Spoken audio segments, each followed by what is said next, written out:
కూడా సమ్మ ఉందిరా ఇప్పుడు. ఇప్పుడు వెళ్దాం ఇంటికి. బండి స్టార్ట్ అవుతలేమురా. నువ్వు ఎంత ఎగ్గొట్టినా బొచ్చు కూడా స్టార్ట్ కాదు. బండిలో ఉన్న పెట్రోల్ ఎప్పుడో ఆవిరైపోయింది ఎండకి. పెట్రోల్ ఖతమైందా? ముక్కి ఇప్పుడు చెప్తున్నావు ఏమరా? ఇప్పుడు పెట్రోల్ ఎట్లా తెచ్చుకోవాలరా? బరదగా ముంగడికైనా వెళ్తుంటే అప్పటి నుంచి చెప్పకుండా ఇప్పుడు చెప్తున్నావు. కాలిందా? నాకు కూడా 2 గంటల నుంచి ఎండలు కాలుతానే ఉంది.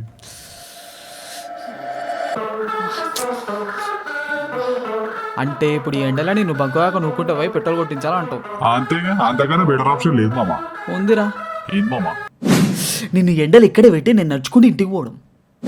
నేను నడుచుకుంటూ ఇంటికైనా పోతా కానీ నేను పెట్రోల్ బంక్ తీసుకెళ్ళి పెట్రోల్ మాత్రం కొట్టారా? ఇక్కడ ఎండలు రావు. అరే ఓ మజాకా అన్నారా? అరే దీనికే గుస్స అవుతాయేమో. అరే వదిలేసిపోతున్నాయేమో. ఎండలు మండుతున్నారు.